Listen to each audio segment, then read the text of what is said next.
Hola, hola, bienvenidas a nuestro tercer capítulo de Cíclicas al Natural. Hoy tenemos un tema chévere preparado. A veces un poco tabú este tema, y es que vamos a hablar del flujo, del moco, de los fluidos vaginales, cervicales que tenemos las mujeres, que muchas veces pensamos que no es normal, que algo está mal conmigo. Hay cosas que son normales, hay cosas que no son normales y usualmente la mayoría de cosas que salen por la vagina pues son normales. Y hoy vamos a hablar un poco de ese tema, vamos a hablar de nuestro moco cervical, de nuestro flujo vaginal, cuál es la diferencia, qué está bien, qué no está bien, cómo podemos manejarlo y en realidad qué nos está diciendo nuestro cuerpo. Acá siempre hablamos de qué está diciendo nuestro cuerpo a través de esas señales que nos muestra, que nuestras hormonas hablan y nos muestran cosas y tienen un lenguaje. Y uno de esos lenguajes, y de hecho yo creo que uno de los más importantes, es el moco. Entonces entremos un poco en este tema. Para eso, Ana nos va a dar una rapidísima explicación de todos esos fluidos de los que vamos a Sí, hablar como hoy. de la diferencia, porque claramente vemos como algo que baja o sentimos algo que baja, ¿cierto? Y es como lo mismo, flujo, ¿cierto? Y es lo que usualmente yo también escucho en consulta, ¿no? El flujo, tal, tal, tal, pero vale la pena que sepamos que realmente ese flujo está como dividido en dos grandes partes, ¿sí? Es secreción vaginal o lubricación vaginal, que es flujo vaginal como tal, a ese sí le llamamos flujo, y el moco que viene del cuello del útero, que es el moco cervical, ¿sí? Y es el que tiene los cambios por las fluctuaciones hormonales. Entonces, esa secreción vaginal básicamente es un trasudado. ¿Qué es eso? Como algo que se libera a través de una membrana, específicamente aquí, pasa a través del epitelio vaginal, ¿cierto? Y eso es lo que vamos a ver, líquido que pasa a través del epitelio vaginal. Y este flujo vaginal está como condicionado por la higiene vulvar y vaginal que tenga la mujer, también por el estímulo sexual. Cuando hay aumento, pues hay estímulo sexual, hay mayor lubricación, exacto, cuando hay excitación, y también puede estar condicionado si hay alguna infección. Entonces, si hay alguna infección por hongos o bacterias, claro, va a cambiar ese flujo a digamos que unas observaciones que ya no son normales y que aclararemos también al final de este episodio, porque vale la pena saber qué es normal y qué es anormal. Entonces, para que sepamos, una cosa es flujo vaginal, que ya lo explicamos, y otra cosa, el moco cervical. Entonces el moco cervical, pues lo que decíamos, sale específicamente de unas estructuras en el cuello del útero que se llaman criptas, ¿sí? Que están divididas como en diferentes celdillas y producen diferentes tipos de moco. Obviamente aquí no vamos a hablar de todas las funciones, eso no tiene ningún sentido, pero para que se hagan una idea, hay como 16 subtipos diferentes de moco, ¿cierto? Y todas esas celdillas produciendo estos mocos para que hagan sus diferentes funciones, ¿no? O sea, así de compleja es la cuestión, ¿no? Pero pues a grandes rasgos es saber que el moco es como un hidrogel, es como una secreción que se libera ahí en el cuello del útero y que de acuerdo con la hormona que se esté liberando, pues entonces va a haber diferentes funciones, ¿sí? A nivel de pues el ciclo obviamente femenino lo podemos ir identificando. Entonces yo creo que eso es como la gran La diferencia, primera lo que tenemos que tener aclaración, claro. Exactamente. porque eso Entonces, es súper común escucharlo en clases con alumnas que aprenden este tema de planificación natural con métodos de observación, que se le asocian palabras, el flujito, el flujo, y como que cuando uno menciona la palabra moco, como que todo se asocia a la nariz. No sé, el nombre de moco cervical es como un gran desconocido cuando uno lo empieza a hablar y a enseñar, y precisamente partiendo de esta definición que Ana nos explica súper bien, pues si hay una persona que nos está escuchando aquí, esté en ese camino como de empezar a observarse y explorar esa diferenciación, es súper importante, porque una cosa es lo que se produce allá adentro en el cervix y otra cosa es lo que pues está como más a nivel superficial, por así decirlo, ¿cierto? De acuerdo. Yo creo que acá, justo hoy, estaba leyendo sobre pues estaba leyendo la historia de una mujer que contaba que cuando ella justo le iba a empezar a llegar la regla, cuando era preadolescente y le iba a empezar a llegar la regla por primera vez, ella empezó a notar que tenía como un flujo y como que su ropa interior quedaba manchada y ella le preguntó a la mamá pues, qué eso qué era. Y la mamá, en su infinita ignorancia, como la mayoría de mujeres y nosotras también, que no, nadie nos ha enseñado esto, la mamá le dijo que no, que eso no era normal, que si ella estaba dejando que los hombres la tocaran allá abajo, que eso no tenía nada que ver. Y claro, le generó un montón de vergüenza alrededor de su flujo, porque claro, entonces Ana decía, hay un flujo que sí es un flujo de excitación, que incluso aparece en niñas y pues es normal. hay unas glándulas que son las glándulas de Bartolini, que están más abajo en la parte de los labios y son las que generan ese flujo vaginal. Pero también antes de y alrededor de la ovulación hay una mayor producción de moco cervical que ocurre arriba, más arriba, en el canal endocervical, en el cervix, básicamente. Entonces, claro, le genera un montón de vergüenza y yo creo que a muchas nos ha pasado. Yo creo que en algún capítulo anterior lo mencioné, a mí también me pasaba cuando yo era chiquita. Yo nunca fui a usar protectores y eso. Pero también la ropa interior me quedaba manchada todos los días y yo me sentía súper avergonzada del tema. Y mi mamá también me decía que no, que me tocaba ir al ginecólogo porque seguramente era una infección vaginal y no sé qué, pero yo no sentía nada raro, o sea, no, sí, como que hay veces que la infección es la piquiña o el olor o cosas así, no, era normal. Entonces como que siempre tuve como un poco de vergüenza de mi moco y de tener ese fluido y creía que no era normal y a veces ese fluido era súper abundante y se sentía que no era normal, pero como que fue como algo que vivía yo personalmente, como siento que no es normal, pero no quiero hablarlo con nadie y no quiero ir al médico por esto, hasta que descubrí que no es normal, de hecho es muy bueno y es muy sano, pero quiero que hablemos un poco de por qué es bueno. O sea, ¿por qué estamos haciendo un capítulo del moco y cuál es la gracia de saber y de aprender a qué? ¿El moco qué? ¿Por qué es importante?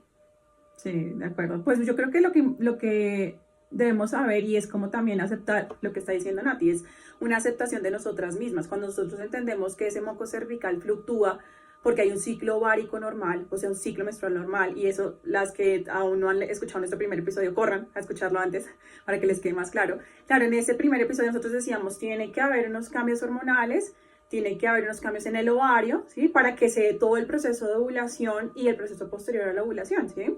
Que nos permite generar vida. Entonces, realmente si nosotros tenemos en cuenta que ese moco se está liberando pues para darnos la posibilidad de ser nosotras, de poder generar vida, de vivir nuestra feminidad, de tener una psicología cíclica, como lo hablamos también en el episodio pasado, pues cuando hay uno ya va entendiendo todo eso, pues uno ya llega a un proceso en donde no es vergüenza, como lo que tú viviste en tu infancia, sino es un proceso de autoestima, de amor propio, de aceptación, ¿no? Y por eso yo creo que estamos hablando de moco, porque no queremos que las personas que nos están escuchando, las mujeres que nos están escuchando, mis pacientes también que me dicen, digan, ay, es que tengo un flujito, yo creo que tengo algo mal. No, quiero que sepas exactamente qué tipo de fluido estás liberando, qué es moco y de qué características son, ¿no?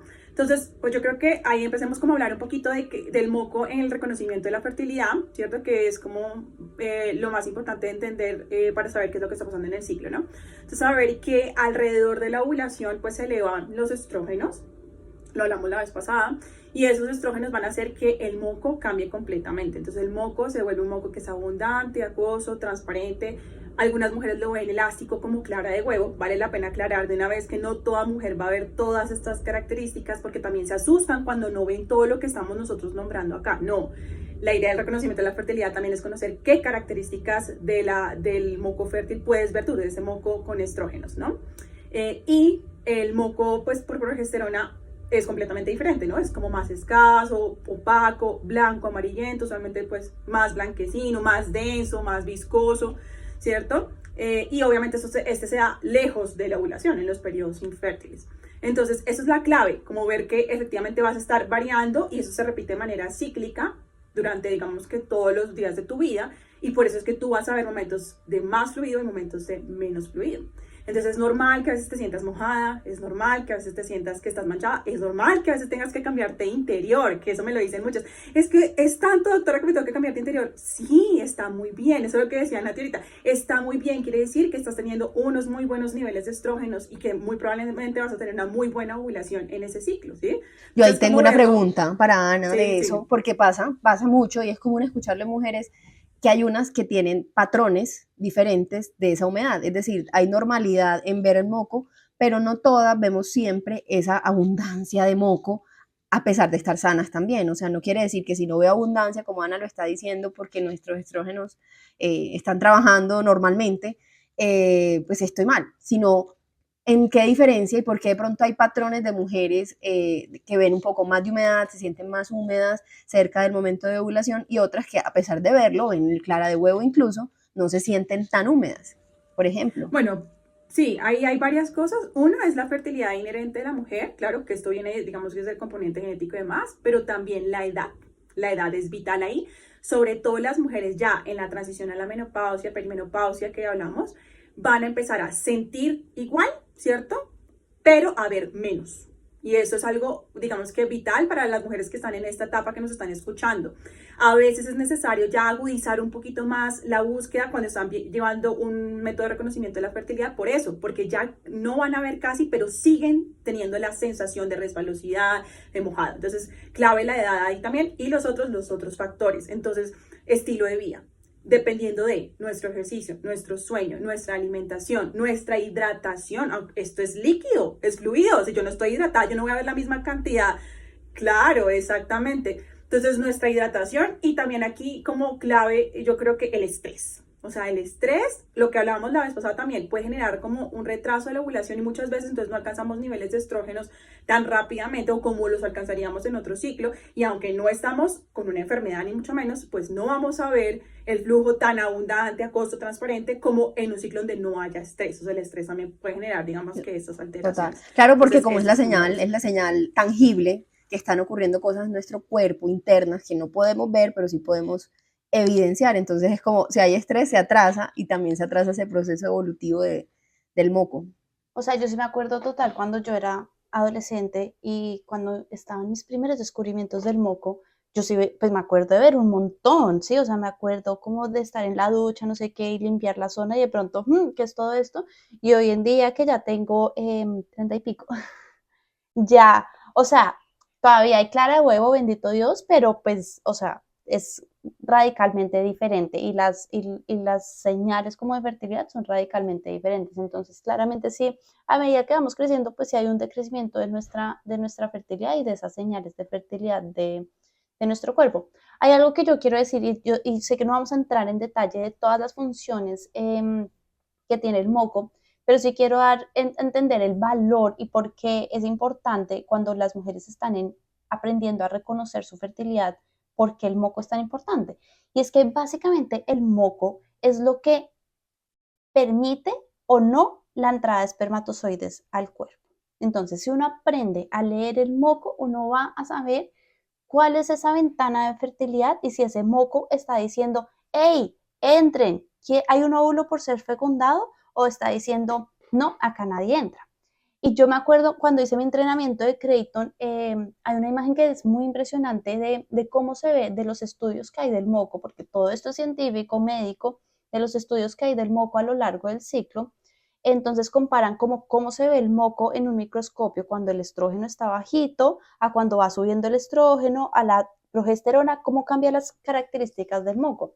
Y cuando uno ve el moco, antes de la ovulación o después de la ovulación, en esos días en donde el cuerpo no está listo para ser fecundado, donde no hay un óvulo para ser fecundado y no hay como esa activación del estrógeno, el moco se ve como una malla que no permite la entrada de nada, ¿sí? Es absolutamente protector, está protegiendo el cuerpo, incluso protegiendo de como una estructura infecciones. cerrada, por donde no pasa súper nadie. Pequeñitos, unos agujeritos tan pequeños que no permiten el paso de la cabeza de los espermatozoides.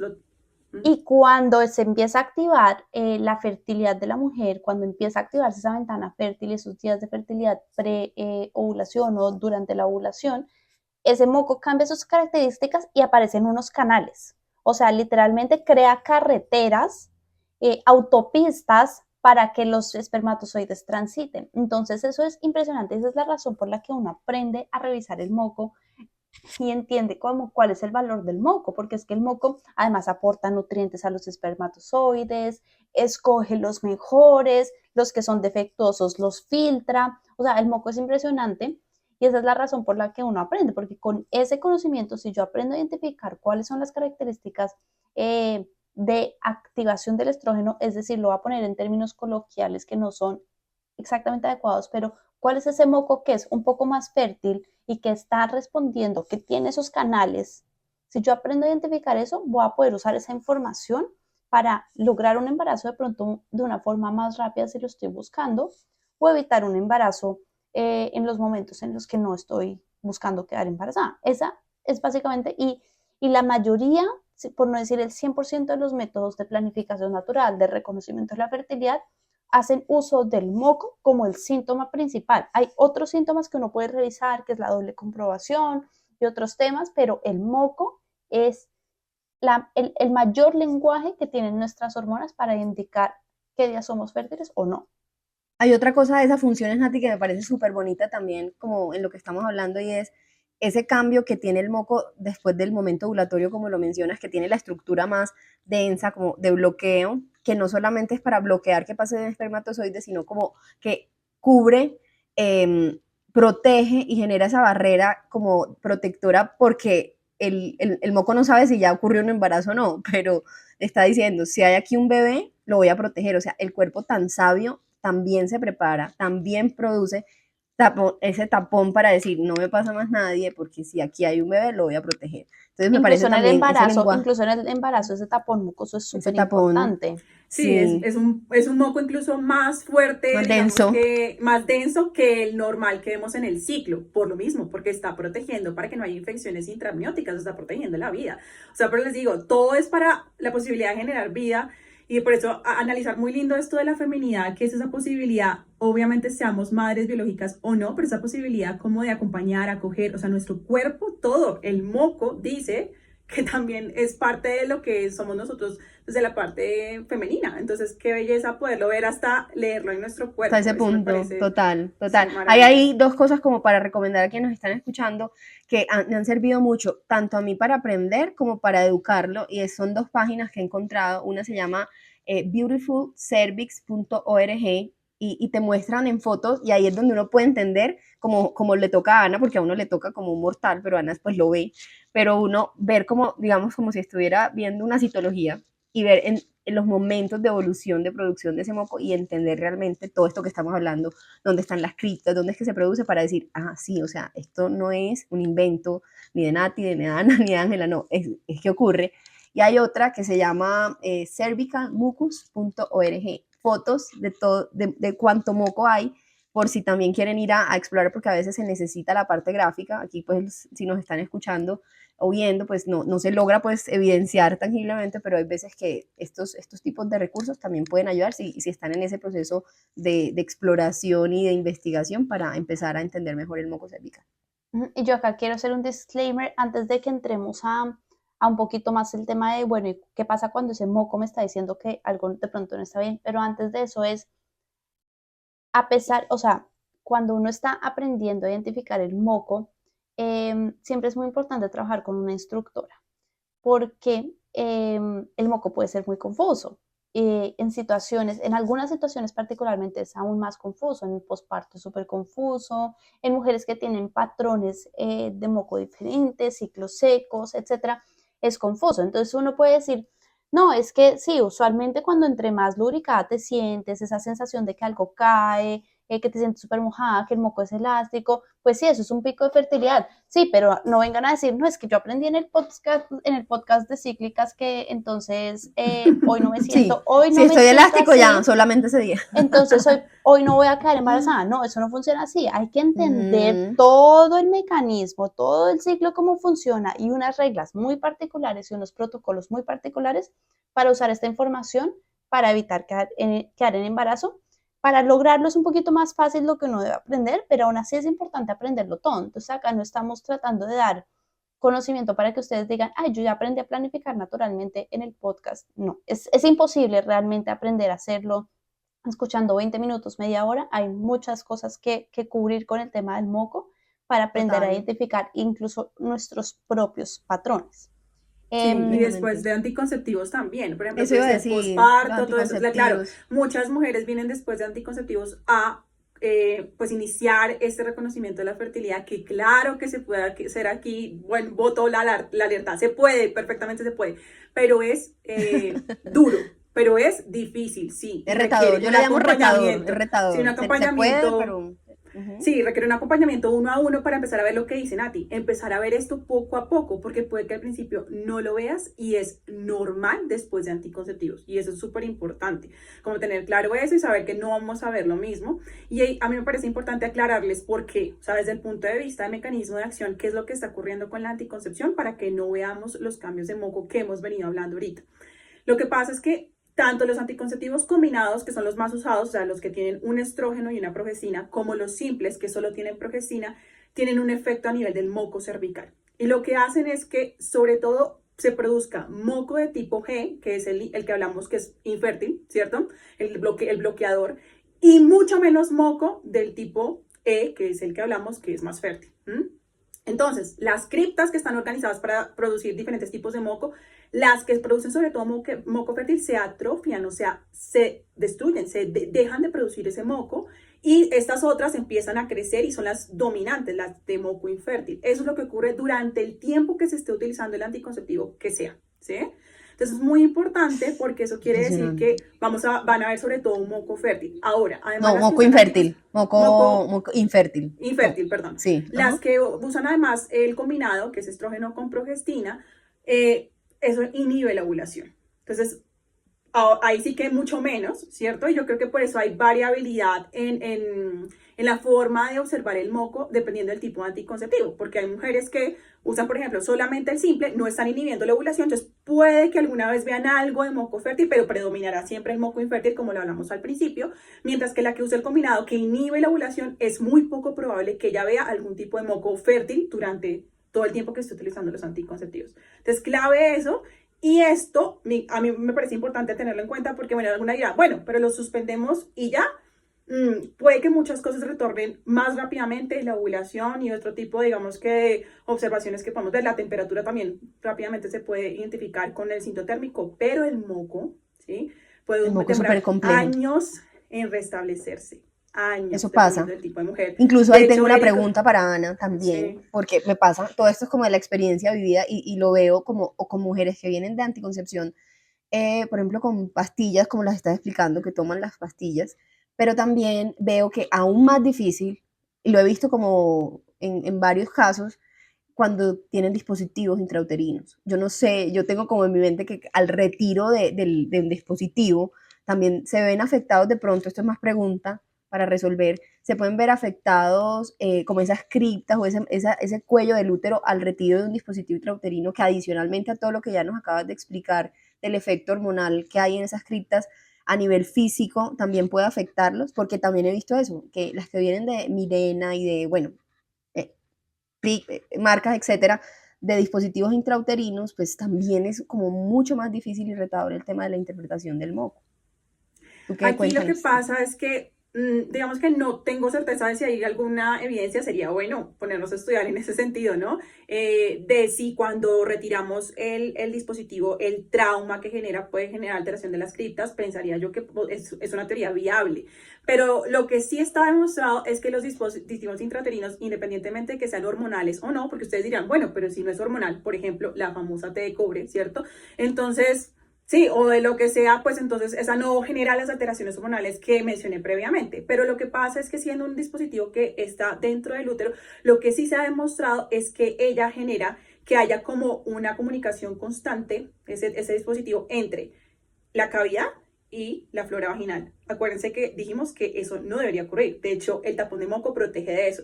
Y lo que ocurre usualmente con estas mujeres con dispositivos son una de las posibles efectos adversos es infecciones recurrentes, infecciones vaginales recurrentes.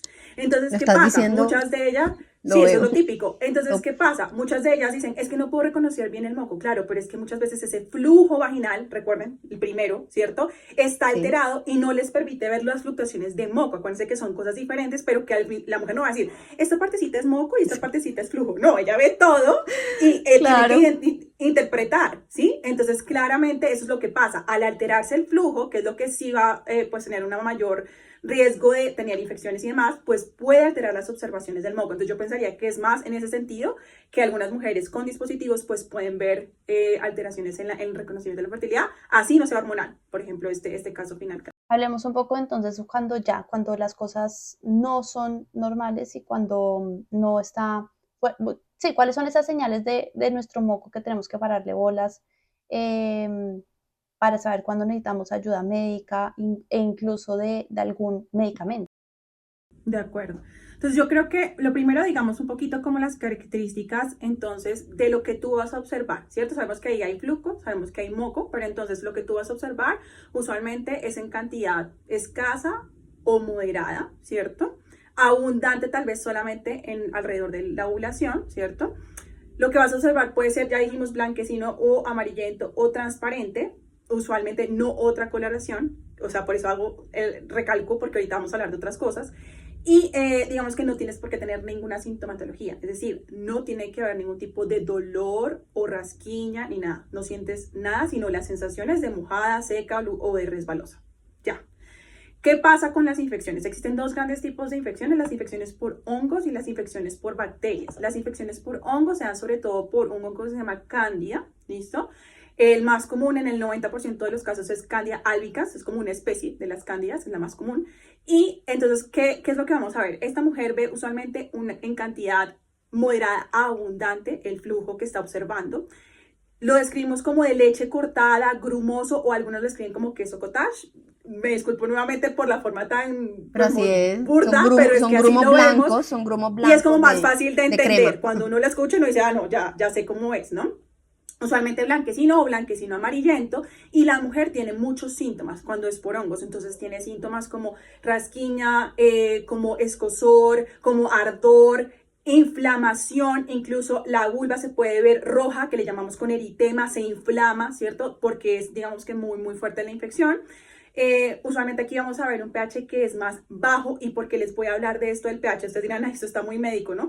Pero ahora les voy a explicar porque en las recomendaciones de higiene vulvar, todo lo que nos cambie el pH favorece a infecciones. Y por eso es que hago la aclaración, porque el pH debe ser un pH más o menos 4.5, es lo que debemos más o menos tener, ¿cierto? Y aquí en el hongo, básicamente el pH sigue igual, aquí no hay tantas variaciones, pero en la bacteria sí aumenta bastante, entonces para que lo tengan presente. Y básicamente, ¿cómo se hace el diagnóstico? Pues uno te puede observar un ginecólogo y ver todo lo que estoy diciéndote y ya hacer un diagnóstico, o simplemente que si tú tienes algunos síntomas, pero no es tan evidente todo lo que estamos hablando, pueden hacerte un cultivo vaginal. Y en el cultivo tomamos una muestra y ¿qué vamos a observar? Pues vamos a observar las levaduras, las hifas, las pseudohifas, las blastoconidias, que son esas estructuras de hongos que vemos en la microscopía. Eso es lo que básicamente tienes que saber. Es importante saber que también puede haber ardor orinar secundario a eso. Muchas veces ¿será que tengo una infección urinaria? No, a veces es esa infección vaginal que incluso ya te está generando síntomas urinarios, pero es por toda esa inflamación y ardor que hay a nivel pues, vulvar, ¿listo? Y la bacteriana, entonces la bacteriana es un flujo que es tal vez más escaso que el del hongo, usualmente es amarillento, es fétido, o sea, usualmente le describen como olor de pescado, a diferencia del otro que les dije que no tenía un olor característico, este sí tiene ese olor característico. Algunas mujeres dicen incluso que lo presentan más después de la relación sexual, o sea, con el semen, ¿sí? O después de la menstruación. ¿Por qué es esto? ¿Por qué es esto? Porque con este cambio del semen aumenta el pH y favorece a que el olor aumente y también la sintomatología de la mujer. Entonces esto es como clave para hacer la diferencia entre hongos y bacterias. Aquí el pH sí aumenta, como les decía. ¿Y cómo hacemos el diagnóstico? También examen físico, un ginecólogo, o definitivamente si no está muy evidente a través de un cultivo. Específicamente lo que buscamos encontrar es unas células guía, además de identificar la bacteria que esté, unas células guía, que son como bacterias, ¿cierto? Unidas, digamos que directamente a las células que están ahí en el epitelio, o sea, nos está diciendo que ahí sí hay infección, ¿listo? ¿Qué genera esto? Como les decía, el otro es Candida, aquí es bacterias del tipo Gardnerella vaginalis, Mobiluncus, digamos que son anaerobios que no deberían estar ahí, son bacterias anaerobias que no deberían estar. ¿Cuáles sí deberían estar? Porque sí hay una flora bacteriana normal que nos protege de infecciones. Son los lactobacilos, son las únicas que deberían estar. Y si te hicieran un cultivo, ¿cierto? Como para estar seguro si hay o no hay algo que a veces uno no tiene tan claro, los síntomas no son tan evidentes, si te salen lactobacilos y nada más, quiere decir que estás sana, o sea, que tú tienes tu flora que te está defendiendo y no hay infección en ese momento. Eso es súper importante, porque a veces vemos algo positivo y decimos, ay, no debería haber nada. No, la flora vaginal claro, tiene que haber presente. Como en el intestino, lo mismo en el intestino, exacto. Los buenos y los malos.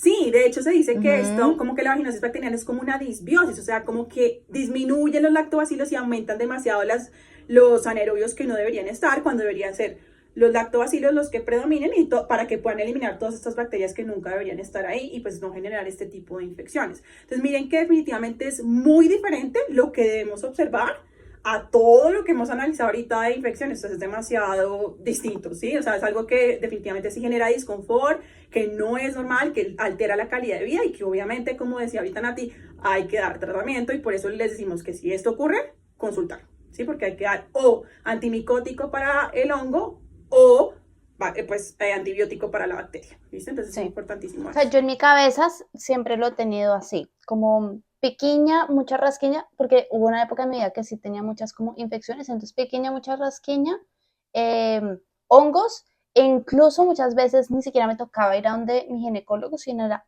imagínate, tengo, dale, ginocanestén, o sea, era un medicamento fácil, de esos óvulos fáciles como de tratar, pero cuando hay como ya el colorcito, el verdocito, entonces qué, y cuando ese olor maluco, antibióticos y sí o sí toca, bueno, sí o sí toca hacer como ese frotis, ese cultivo que hay que mirar bien para saber qué cepa hay y qué antibióticos hay. Entonces, olor, antibióticos, pequeña, los óvulos esos, pero siempre consultar con el Exacto, sin médico de automedicarse ni nada confianza. porque se termina siendo al contrario. De Sí, acuerdo, no, podemos incluso dañar toda la flora bacteriana imagínense. por pensar que hay algo y no hay nada. Por ejemplo, no hay Imagínense que infección. acá en Entonces es Estados importante. Unidos, pues yo vivo en Estados Unidos y acá lo que hay son pasillos de bienestar vaginal y de flujo vaginal. Acá se consigue que los talcos para el olor. Entonces hay unos talcos que uno se puede echar que para el olor. Dios mío, estoy en shock. Pero literal es cuando te huele maluco, entonces te echas unos talcos, ¿no? Cuando te huele maluco, ve al médico. No te eches talcos. Hay lavados, hay cremas, hay un montón de cosas y una cantidad de productos que uno dice innecesario. Pero hay unos que sí me parecen interesantes, nunca los he probado, que son probióticos tomados orales, pues para la salud vaginal, como que incluyen cranberry, bueno, no sé, como varias cositas, porque en últimas, así como nuestro microbiota intestinal, pues también tenemos unas bacterias que son buenas, no todas las bacterias son malas, y también ayudar a soportar pues internamente como esa flora buena, esa flora vaginal que es buena y que sí genera salud. Sí, Y de por hecho hay ejemplo, entonces óvulos hablan mucho de de tomar probióticos. yogur, ajá, de tomar yogur para la salud, pero también yo he escuchado, y yo creo que esto no está bien, ¿Qué? lavarse con yogur allá abajo. Ay, Eh, no, ¿es en no, serio? es como No es, tip de o sea, no abuela. es una manera de adquirir los lactobacilos, es Sí, se como, los no es puedes una tomar, manera, hacer otras prácticas un poquito más cómodas y fáciles de hacer, no, como y lo que dice alimentarte Nati, bien. y de hecho ya hay óvulos con probióticos, con lactobacilos, que son la flora que debe estar. Ya existen, por ejemplo, también probióticos de lactobacilos orales. De hecho, nosotros los usamos como ginecólogos cuando hay mujeres con infecciones recurrentes porque sabemos que esa flora se ha estado barriendo demasiado a través de los múltiples medicamentos que hemos dado y los damos. Y lo que hacemos es restablecer la flora. Pero existe algo particular para eso y no es necesario el yogur a nivel vaginal, de verdad que no. Sí, Y total. hablemos un poco ya como de los tips de higiene, como ya cerremos, pero los tips de higiene. Es que el mercado de temas de mujeres es de verdad muy complicado. La cantidad de jabones íntimos con coco, con vainilla, mejor dicho, con todo para que te huela rico, no sé qué. Yo siempre les digo a mis clientas es nada, no necesitas nada. Agua, agua, limpia tu vulva con agüita, tu vagina se limpia sola. Se Y limpia eso tiene sola, una tiene explicación. bacterias. Cuéntanos. Eso tiene una explicación y es lo que estaba diciendo Nati al principio. Nati dijo, hay unas glándulas de Bartolín que también liberan la lubricación durante el estímulo sexual, pero también se libera lubricación para limpiarnos. Por eso es que no es necesario ningún tipo de jabón, ni siquiera íntimo, porque ninguno ha demostrado ser beneficioso, porque cambian el pH, por eso estoy enfática ahorita en explicarles las infecciones, entonces por eso nos favorecen a la inoculación de microorganismos y porque ya hay glándulas que nos limpian. Entonces, como tú decías, O sea, estamos agua. perfectos, o sea, somos perfectamente creados, o sea, para meterle cosas que de pronto van como en vía contraria de nuestra salud, realmente. Afectan el pH, ¿Y qué otro afectan todo había? lo ¿Ibas que a dejan contar a las otro Nati que vistas. había? Jabón, Ah, ni bueno, siquiera el también otro. recomiendan también que vinagre, lavarse con vinagre y agua. Innecesario. ¿Para Ay, no. qué te O sea, estás eso para los poniendo vidrios de vinagre la casa, allá? pues, pero no para echarse para O sea, uno. a mí en los ¿Qué es baños me eso? parece menos grave el vinagre que los jabones llenos de químicos, pero es innecesario. Agüita, Sí. agüita, lavar entre los labios, secar bien para que no quede la humedad, usar ropa interior de algodón o mínimo que tenga por lo menos como esa telita de algodón en esa zona para que pueda respirar. Las otras telas, el spanx, lo que sea, que no es algodón, no permite respirar. Entonces empieza a generar una humedad que empieza a generar la proliferación de hongos, de bacterias que no nos convienen, que eso pues termina entrando. Entonces, Ni mantener tampoco como muy esa ajustada, zona, ni tampoco ropa interior ajá, demasiado ajustada que sea como una fuente de humedad constante en la zona íntima. Y ahí también no protector.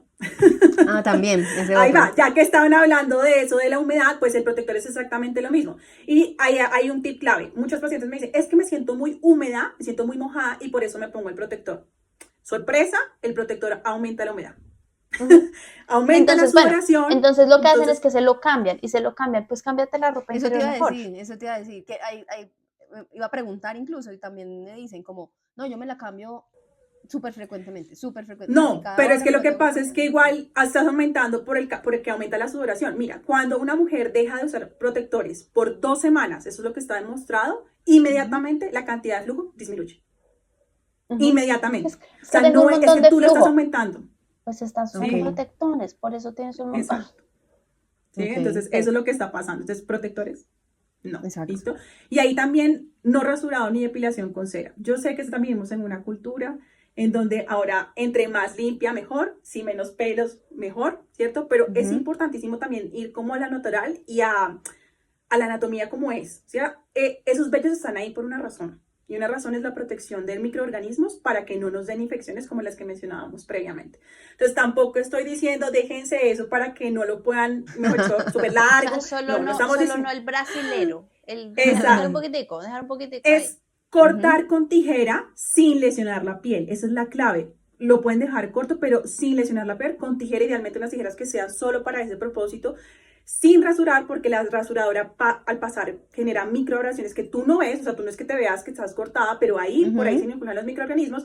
Y la cera, ni se diga, o sea, mujer que se haya hecho cera sabe que genera irritación, eritema, mejor dicho, el día que se hacen cera se sienten terribles, claro, porque estás lesionando toda la piel y Y eso sí genera obviamente un poquito tampoco más de favorece. flujo. El día que uno se hace Ujú. la cera, sí, uno se siente un poquito como Exactamente. más de También. flujo. Eso es Total, verdad. Entonces, total. no. De hecho, se cree que en parte ese vello también se está descubriendo últimas como evidencias que tienen que ver también con el proceso de lubricación y que las mujeres que no lubrican adecuadamente, sobre todo a nivel de la relación sexual, puede tener que ver con esas como digamos, depilaciones severas, podría ser de eso, Ujú. o sea, eso es como una Vea. teoría nueva, ¿sí? Entonces, imagínate, aparte de todo eso, entonces, clave, eso no, clave, Bueno, clave. no. Ha Y sido lavado un de ropa episodio. interior, el lavado de la Ah, ropa ok, interior, terminó. ¿cómo se debe ¿Cómo? lavar Ay, la ropa ¿qué? interior? Porque es que Bueno, muchas eso, ujú, primero eso. Y exactamente. muchas en la lavadora con el resto de la ropa y en el mismo detergente. Y yo siempre le digo a todas mis pacientes, con todo el amor del mundo y se me ríen, ¿te lavarías la vulva con Rey, Fab, Ariel o demás? Y todas, no, ¿cómo se te ocurre? No, Ah, bueno, claro. entonces, ¿por qué los interiores también con eso? No, Claro, porque el total. interior está en contacto y tú te lo pones y eso quedan restos. En el textil quedan Claro. restos del jabón y tú sudas y adivina qué pasa.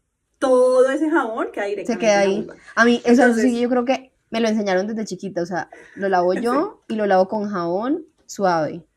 En la ducha, Eso, súper. suavemente. Día a día en la ducha, Exactamente. ojalá tengas tu jaboncito de coco líquido porque es más fácil de retirar cuando es líquido que en barra. Ujú. Lo limpias día a día, lo Incluso ahí dejas ahí sí con lo la pueden hacer agüita. con vinagre, limpiar con vinagre la ropa interior, eso sí hay Que sea suave y que vinagre, sí. o sea, que lo que dice Ana, que se le eche aquello que uno no se echaría, como jabones abrasivos y todo este asunto, limpia grasa y limpia de todo, que ponérselo por allá. Bueno, yo creo que ha sido un episodio súper chévere, me ha encantado, y creo que ha sido de mucho aprendizaje para los que nos estén escuchando y que estén en este camino de empezar como a entender esto, de qué se trata, para qué sirve el moco, si están como también con la duda de planificación natural basada en este tipo de observaciones que se necesita, pues como lo decía Nati, el acompañamiento, pero vale la pena escuchar este tipo de contenidos para irnos formando e ir sabiendo qué es lo normal, qué es lo adecuado y en qué momentos tenemos que pedir ayuda. Bueno, hasta aquí Nos llega vemos nuestro episodio. en un Nos vemos en el próximo episodio. próximo. Chao. Chao, chao.